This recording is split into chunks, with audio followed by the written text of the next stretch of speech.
Добрый день, уважаемые выпускники! Сегодня мы продолжаем нашу серию вебинаров, направленных на подготовку к самостоятельной жизни. У нас сегодня замечательный гость, профессионал своего дела, Оксана Гаврилевна. Добрый день! Здравствуйте! Сегодня мы как раз таки проводим очередной мастер-класс по здоровьесберегающим технологиям. У нас есть проект, который направлен на поддержку выпускников детских домов во время пандемии. Интерцентр называется «Фонд будущего», он у нас поддерживает фонд президентских грантов, и мы продолжаем это общее доброе дело. Оксана Гаврилевна, тема сегодняшнего нашего эфира – это вообще основы здоровья человека, молодого человека. Я бы хотела вам задать вопрос такой: а вообще какие документы, медицинские документы должны быть у каждого человека? Но мы знаем, да, что каждый человек, он состоит в системе, каждый гражданин России состоит в системе обязательного медицинского страхования. Пусть это будет подросток, значит, в возрасте до 18 лет, пусть это будет взрослый человек после 18 лет. Вот. И основа для того, чтобы завести себе медицинские документы, являются наши обычные гражданские документы. То есть это паспорт, СНИЛС, такая зеленая бумажка, которая называется пенсионная, она выдается всем сразу же после рождения. И туда еще относится полис медицинского страхования. Она бывает в бумажном виде, она бывает в пластиковом виде. Вот. И на основании этих документов каждый гражданин, он обязан прикрепиться в какую-либо поликлинику. Либо, если вы организованный человек, то вас всех могут прикрепить к какой-то определенной одной поликлинике. Или же есть специалист, который вот за вами наблюдает в вашем значит, заведении, то у него можете спросить, к какой поликлинике мы относимся. То есть это обязательно, человек обязательно должен быть прикреплен к какой-то поликлинике и наблюдаться у врача. Допустим, в районах либо вузах получается, что это могут быть районные больницы, либо это могут быть те больницы, которые участковые, которые находятся на территории поселка, городов. Да? А если мы берем город Иркутск, у нас есть несколько поликлиник, мы знаем, городских, да, но получается, что при поликлинике прикрепляешь по месту жительства. Правильно я понимаю? Значит, если территориально вы относитесь к какой-то поликлинике, потому что город у нас разделен по территориям, то вы имеете право прикрепиться к той поликлинике, к которой территориально вы относитесь, или имеете полное право выбрать другую поликлинику, если вас она по каким-то другим причинам не устраивает. Можно еще прикрепиться в какие-либо коммерческие структуры, которые работают по системе обязательного медицинского страхования, по системе ОМС. Они работают так же, как и обычные поликлиники, и основные базовые услуги у них бесплатные для прикрепленного населения. За эти услуги будет оплачивать ваша страховка.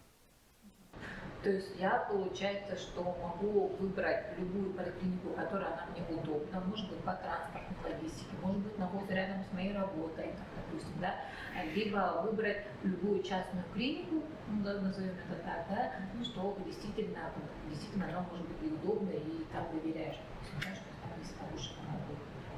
Да. Ага. Хорошо. А получается, что если я прикреплена к какой-то частной поликлинике, то есть частной клинике или поликлинике, получается, я услуги получаю абсолютно бесплатно, да? Да, и по системе обязательного медицинского страхования услуги вы получаете совершенно бесплатно. Могут быть какие-то дополнительные исследования, которые не входят в систему ОМС. Тогда об этом вам скажет либо в регистратуре, либо ваш участковый доктор, что вот это не входит в систему ОМС, и нужно за нее оплачивать. Хорошо, спасибо за подробный ответ. И у меня вот такой возникает вопрос. Мы сейчас смотрят очень много молодых людей, да, девушек молодых, которые совсем скоро, возможно, станут мамами. И у меня такой вопрос вообще. Это же очень каждый человек, я считаю, что должен ответственно относиться к своему здоровью. И как вы относитесь, какова ваша точка зрения по вопросу ежегодного полного медицинского осмотра? Или есть такое понятие, как диспансеризация? Да, когда вот мы были студентами, либо когда были маленькими детьми, у нас всегда вот как-то все это системно проходило, да, что мы проходили там, это родители водили, или специалисты там будет на медосмотр, либо в школе там обязательно проходит, в студенчестве тоже бывает такое, что нет, все мы вдруг пошли и проходили медосмотр. А сейчас уже самостоятельная жизнь, допустим, и каждый самостоятельно распоряжается своим временем, своими ресурсами. Вот как вы думаете, как вы предлагаете нашей молодежи, нашим зрителям вообще ежегодно надо ли проходить медосмотр или как? Но видите, когда человек взрослый, вышедший в самостоятельную жизнь, он должен сам брать на себя ответственность за свое здоровье, во-первых. И каждый человек, он знает все как бы, свои какие-то, скажем, слабые стороны здоровья.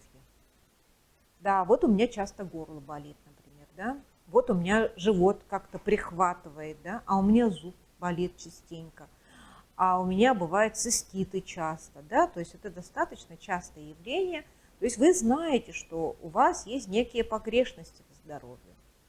Вот, поэтому вы, если имеются какие-то жалобы, вы можете обратиться в любое время в свою поликлинику, где вы привязаны, прикреплены. Но если у вас нет никаких жалоб, такое тоже бывает, да?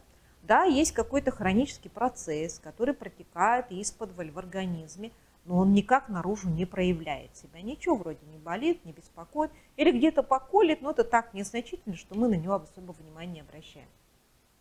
После 18 лет до 39 каждый человек должен проходить 1 раз в 3 года обязательную диспансеризацию. То есть это осмотр врача с исследованием каких-то базовых показателей. Это определение веса, роста, индекса массы тела, чтобы определить, есть ли ожирение, есть ли недостаток массы тела. Значит, анализы определенные сдаете, самые основные. Это санитарные анализы, плюс ко всему еще анализы на основные показатели биохимические, плюс содержание сахара в крови, чтобы исключить сахарный диабет. Туда же еще входит осмотр основных специалистов. Вот. И если же после осмотра доктора имеются еще какие-то жалобы, выявляются или нарушение, скажем, показателей по анализам, то этот человек отправляется на более углубленные исследования. После 39-40 лет значит, профосмотр, диспансеризация, оно должно проходить еще чаще. Но если у вас есть какие-то жалобы, то вам не стоит ждать. Нужно идти активно, не боясь врачей, обращаться, проявляя свою гражданскую позицию и ответственность за свое здоровье, сразу же обращаться в свою поликлинику. Сейчас очень это просто удобно. Заходите в электронные ресурсы, можете записаться там как в любое удобное для вас время. Врачи некоторых поликлиниках участковые принимают буквально до 6 и более часов вечера. Можете после работы записаться. А как чаще нужно обращаться к стоматологу? Нас воспитывали, например, что каждые полгода нужно ходить к стоматологу. Так ли это или как? Да, учитывая то, что в современном мире, в современное время очень большое количество у нас углеводистой пищи. То есть это вот выпечки, печенье, торты, сладкие газировки, вот, после которых мы обязательно должны проводить, скажем, ополаскивание полисти рта, либо же обработку зубов, чистку зубов, но зачастую этого мы не производим. Таким образом, случаев кариеса в последнее время увеличилось. На стадии макулы, то есть когда зуб только начинает повреждаться, кариозный зуб начинает образовываться, как правило, жалоб не бывает. Поэтому раз в полгода вы обязаны проходить профилактический осмотр стоматолога. Также в вашей поликлинике, если есть стоматолог, вы можете к нему записаться просто на осмотр. Стоматолог посмотрит вашу полость рта, оценит состояние зубов, даст вам соответствующие советы, потому что И состояние зубов еще зависит от того, как мы чистим зубы. Да. Как выметываем грязь с межзубных щелей, правильно ли мы держим щетку зубную, правильно ли выбираем мы зубную щетку и пасту. То есть очень много нюансов. Значит, в данном случае впереди, конечно же, планеты всей, это корейцы и японцы. Они после каждого приема пищи обязательно чистят зубы. В общественных туалетах, общественных местах у них имеются одноразовые, значит, принадлежности для чистки зубов и жидкости для ополаскивания. То есть в этом отношении, конечно, с них надо брать пример, потому что после того, как появится кариозный зуб, его лечить сейчас очень дорого, и кариозный зуб, если он уже начал свой процесс, то он неизбежно приводит к потере зуба, если его не лечить. Вот. А протезирование стоит еще в разы много дороже. Интересно, такие вот национальные прям интересы рассказали азиатских стран, что они действительно вот такой некоторые принципы, да, подхода к здоровью зубов. А у меня вопрос такой. У нас бывают случаи, когда молодые люди приходят к нам и говорят о том, что они потеряли медицинские документы. И не всегда медицинские документы бывают, они там, допустим, заполнены, допустим, да. А как вы думаете, вообще, вот есть же все равно наследственное заболевание, есть, скорее всего, какая-то генетическая предрасположенность, допустим, вот люди, вот мы, допустим, да, любой человек, который вот не имеет вот какой-то информации, как он может узнать, предрасположен к тем или иным заболеваниям, либо наследственности? Вот как он может узнать и куда ему обратиться? Знаете, да, каждый человек, он несет в себе от 10 до 15, это только по самым скромным подсчетам, да, несет в себе столько молчащих заболеваний, то есть генов, которые могут вызывать аутосомно-рецессивные заболевания. Это первое. Во-вторых, есть такое понятие мультифакториальные заболевания. То есть, да, имеется носительство какого-то гена, и если этот человек подпадает под особые условия, которые помогают развиться этому гену, тогда болезнь начинает себя проявлять. Вот. Мы ведь разные не только внешне, мы разные не только внутренними биохимическими процессами, которые происходят в организме и которые предопределены нашим генотипом. Вот. ДНК-диагностика таких заболеваний, она бывает зачастую очень сложная. И ДНК-диагностика, она всегда разная для разных популяций. Сейчас чистую линию человека очень, практически невозможно найти. Мы все равно метисы, чаще всего мы перепутанные нации, да? Вот. Поэтому для того, чтобы пройти проспективное так называемое консультирование, то есть подойти к генетику, записаться и рассказать вот так вот, надо знать свою родословную, кстати, да, это сложный вопрос. Надо знать, сколько сестер и братьев было у вашей мамы родной биологической, сколько сестер и братьев было у папы родного биологического, откуда они родом, не были ли они родственниками друг другу. Теперь, сколько детей родилось у родных сестер и братьев мамы, и сколько детей родилось родных сестер и братьев со стороны отца. Чем они болели, каких детей они родили, какие у них внуки, правнуки родились. Чем они болели в жизни. Вот таким вот образом создается генеалогическое древо родословное. И на основании подсчета количества мультифакториальных заболеваний, таких как, скажем, бронхиальная астма, сахарный диабет, онкозаболевания, артериальная гипертензия, можно выявить предрасположенность к тому или иному заболеванию. Очень редко в популяции встречаются люди с наследственными заболеваниями, такими как гемофилия, фенилкетонурия и другие наследственные заболевания, которые мы в Якутии живем, да, есть наследственные заболевания, которые распространены именно в якутской популяции. Вот. Поэтому, если вы хотите об этом узнать, вы можете записаться, опять же, через свою поликлинику по системе «Медведь» на расширенное, так называемое, это проспективное консультирование в медико-генетическом центре, который располагается в медцентре на Сергеляхском шоссе 4. Это доступно каждому. То есть получается, вот как важно, оказывается, прикрепиться конкретно к какой-то лечебному заведению, и как важно действительно через, оказывается, все услуги доступны, можно обратиться. Да, конечно. Да, и это очень важно, о чем мы сегодня говорим. Следующий наш мастер-класс будет посвящен вот коронавирусной инфекции. Да? Сейчас я хочу остановиться вот на нашем вот текущем видеоуроке о вакцинации. Нужна ли, должны ли мы иметь на руках сертификат о прививках?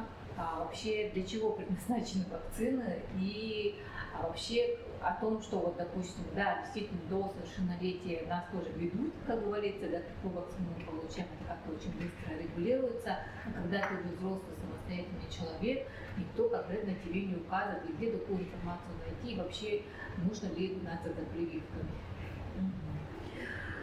Значит, человек буквально в первые дни своей жизни встречается с вакцинацией. Мы знаем, что раньше, в 19-18 веках, очень была высока младенческая смертность. То есть дети рождались и умирали от детских инфекций. Очень большое количество смертей было именно вот в нашей Якутии по кори, по заболеванию кори. Значит, когда ребенок рождается, пока он еще не выписался с роддома, он получает вакцину от определенных заболеваний, наиболее распространенных именно в обществе. Потому что ребенок только рождается, он будет выписываться из роддома, приедет он домой, придут родственники, будут поздравлять родители, брать на руки ребенка. И каждый человек имеет с собой, значит, не только он сам по себе ходит, да, но вместе с ним приходят и бактерии, и вирусы. Но они настолько невидимы, что мы не можем от них без вакцин защититься. Вот. И после того, как ребенок выписывается с роддома, в справочке написано: получил вакцину БЦЖ, получил вакцину АКДС, АДСМ, ну, это вот по названиям вакцин, да, прививки, и об этом прямо выписывается в справке после выписки. По этой справочке, когда ребенок после рождения обращается уже к педиатрам после выписки в своей поликлинике, вот эти все данные переносятся в карточку ребенка. Когда ребенок подрастает, уже собираются в ясельки, в детский сад, вот эти данные, полученные, вот серия, фирмы-изготовитель вакцины, какого числа, в каком роддоме, это все выписывается в специальную заведенную книгу о вакцинации, профилактической вакцинации. Она и должна иметься у каждого человека наравне с санитарной книжкой, если она того требуется. Да? Вот. Когда уже во взрослом состоянии, очень актуально было в 90-е, в начале 2000-х годов вакцинация против гепатита Б. Вот. Есть такая декретированная группа работников, то есть, которые работают в акушерской системе, которые работают с маленькими детьми, которые работают с препаратами крови, делают сами вакцины, делают инъекции, ставят системы. Это медицинские работники, да? Они обязаны обязательно же проходить вакцинацию от гепатита Б, плюс у них медосмотр происходит чаще, чем обычных работников. Вот. Что такое болезнь гепатит Б? Ну, это достаточно серьезное заболевание, которое при его ярком развитии обязательно приводит к циррозу, к раку печени. Вот. Поэтому, если вас это интересует, вы можете, значит, информацию всю найти в недрах интернета, благо это все доступно для нас, да, задать о вакцинации, правильно ли у меня с вакцинами, вовремя ли я его получил. То есть есть такое понятие календарь вакцинации, вы должны обязательно этого придерживаться. Вот. Можете задать эти вопросы своему участковому врачу, когда в поликлинику вы прикрепитесь. Учитывая то, что мы люди социальные, мы общаемся и в автобусе, пошли в кино, пошли в гости, на работу, на учебу, да, нас везде окружают другие люди, которые имеют другие бактерии, которые с ними. Они, может, им очень хороши. Это моя родная бактерия, это мой родной вирус, с которым я вот ужился, нормально, я с ним уживаюсь, уже вон на ряду сколько лет, да. Но если вы человеком только знакомитесь, то есть ваша бактерия или ваш вирус, он может быть чужероден для вашего собеседника. И он может каким-то образом нанести урон для его организма. И вы должны от этого защититься. Мы же не можем увидеть, какая бактерия или какой вирус человек, наш собеседник, носит в себе. Вот, поэтому вот, это тоже достаточно серьезная вещь. И вы, имея ответственность, вы должны за этим следить. Спасибо. Очень важно, кажется, действительно, еще раз повторю, вообще пройти утверждение и прикрепиться, и знать своего конкретного врача, который будет наблюдать. Да? Мы сейчас продолжаем нашу беседу с нашими молодыми людьми. Естественно, молодые люди выпускаются из учреждений, и как и все, они могут встретить свою вторую половину, построить отношения, вступить в половые отношения, создать семью, родить ребенка. И я бы хотела от вас услышать вот конкретные вот предложения, да, рекомендации молодым людям именно про грамотное, безопасное половое поведение. Да, значит, современный мир очень быстро развивается. Значит, отношения полов достаточно дело серьезное, потому что многое зависит от дебюта. Многое зависит от первых половых взаимоотношений молодых людей.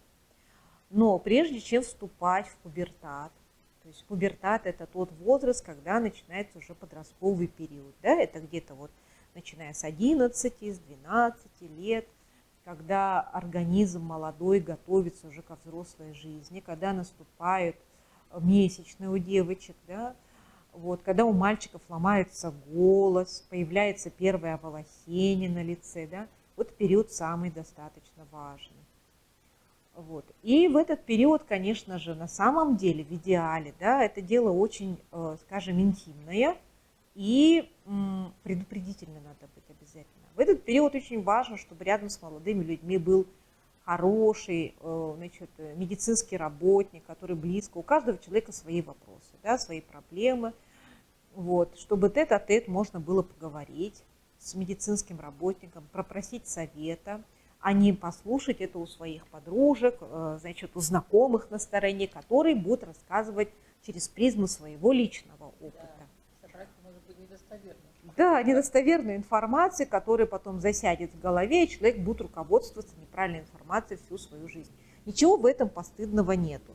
Будет стыдно, пардон, на закате своих лет прожить жизнь, ничего не знать, не родить ребенка, не создать семью, вот это будет уже неприятность.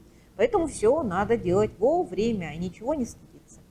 Все проходят через это. Вот, конечно же, девочкам надо соблюдать обязательно гигиену, личную свою гигиену. Об этом тоже много чего интересного в интернете написано, да, то есть это опять очень интимные вопросы. Мы можем провести на этот вопрос, на эту тему, можем провести дополнительное, значит, беседу дополнительную. Со стороны мальчиков там тоже есть определенности, да, причем у мальчиков играет очень большую роль, ну и у девочек тоже, да, это воздействие гормонов. Потому что молодой организм не понимает, когда первый раз сталкивается с воздействием гормонов на свой организм, он не понимает, что с ним происходит. Он думает, что я заболел, или там, значит, у меня что-то с головой непорядок, почему меня посещают потусторонние мысли, которых у меня раньше не было, да? То есть это взросление, это нормальные этапы взросления организма. Об этом надо знать. Можем провести отдельно для молодых людей, отдельно для девушек, значит, беседы на этот счет, потому что это займет очень много времени, и это достаточно важно. Вот. И, как я уже сказала, что большое значение имеет в жизни вообще дебют. Правильные первые отношения, правильное поведение при отношениях первых и знание определенных фактов о половом своем развитии, знание о месячном цикле для девочек, да, об основах гигиены. Вот. И там, конечно же, обязательно будет нужна консультация гинеколога, который будет благостно расположен к вам, чтобы все объяснить, учитывая то, что все-таки достаточно, это все достаточно скрытая информация. Да? Ну, с мальчиками немножко сложнее, потому что молодые люди, как правило, они к урологам не очень любят ходить на прием, да, вот, но и тут тоже можно поработать, можем что-то в этом отношении придумать. И завершающий вопрос вот нашего первого мастер-класса по здоровоопределяющим технологиям. Естественно, вот мы можем простыться, где-то у нас может продуть, допустим, где-то мы можем захватить какой-то сезонный вирус, там, допустим, да. То есть что должно быть вообще в домашней аптечке дома? Вот какие-то базовые вещи, можем мы пораниться, можем что-то случиться, допустим, да. То есть что должно быть в нашей домашней аптечке? Да, значит, у каждого человека, если он о себе задумывается, о своем организме, знает свой организм, например, если часто бывают циститы, то должен быть, скажем, антибиотики, которые вам выписал доктор. Либо налицин, либо еще какой-то фурадонин препарат. Да? То есть именно те препараты, которым вы пользовались. То есть вы с этим препаратом знакомы, потому что после заболевания вы ходили к врачу, врач выписал вам то-то. Вот. Если же на момент получения травмы мы должны иметь обязательно в своей аптечке это бинты, лейкопластыри, бывают эластичные бинты, зеленка, йод, значит, шариковые тампоны ватные, да, вот это у нас в аптечке должно быть обязательно. Ну и там обезболивающее на случай срочно какой-то помощи. Но я рекомендую молодым людям не злоупотреблять самостоятельным приемом препаратов, назначение которых вы не знаете. Да? Если вдруг что-то серьезное случилось, вы должны прибегнуть к помощи взрослого, либо воспитателя, либо, значит, там, у соседей спросить, да? Либо на худой конец набрать 103 и вызвать скорую помощь, чтобы без надобности не принимать те или иные препараты. То есть это может привести к каким-то печальным последствиям или хронизации вашего заболевания. Или же, вот опять, как мы говорили в начале беседы, записаться на прием к врачу. Но если нужно пересдать ночь, например, зуб сильно болит, да, то надо принять обезболивающие препараты. Они тоже должны быть в вашей аптечке. Наверняка надо будет следить за содержанием аптечки, потому что лекарства или все препараты имеют срок годности. Надо их, конечно же, обновлять и, как вы сказали, действительно не просто так их принимать, а сюда действительно все-таки ориентироваться на рекомендации врачей. Спасибо, Оксана Гавриловна, за интересную беседу. И мы с вами буквально совсем скоро встретимся на втором нашем вебинаре, который будет посвящен именно о профилактике коронавирусной инфекции. Спасибо. До свидания.